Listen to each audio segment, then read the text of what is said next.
Well, tonight at 5, we are diving deeper into what the Mobile County Public School System is doing to turn several of its schools around. A handful of them are considered failing. Officials say others could be as well if they don't get some help soon. NBC 15's Lisa LeBrignac joins us now. Lisa, there's already people on the ground inside some schools doing random walkthroughs. Yeah, that's right, Andrea. And there's a lot more that went on before these walkthroughs took place.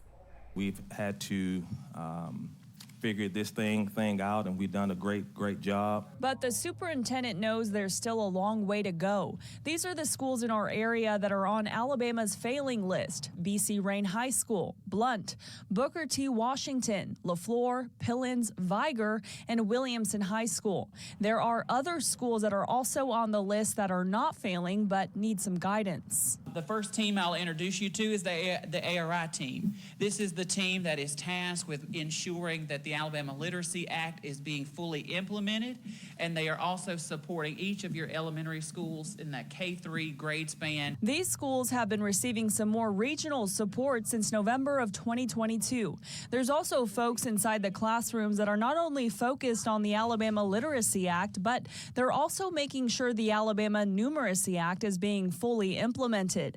The Numeracy Act is the state's comprehensive plan to improve math instruction and support for all students and teachers. Well, I think it's an indication that we're spending major resources to get students off the failing school list. This is what the timeline has looked like so far. The first thing was to come up with a plan, then each school had to submit its goals. Now what's been happening is random walkthroughs, also sit-downs with parents of 11th graders as they get ready for the ACT next month. The way the state decides if a school is failing or not is by looking at one thing only: raw data from students' math and English language scores on the ACT. Schools that are in the bottom 6% are labeled a failing school. Are the parents being asked to sign contracts to help support the initiatives and so forth that you? Yes, I know. For instance, I think Blunt not too long ago had a meeting with all of their junior parents, and they're sitting down having conversations with the parents, and this is your child's data. This is where your child needs to be, not as just a student, but for the whole school.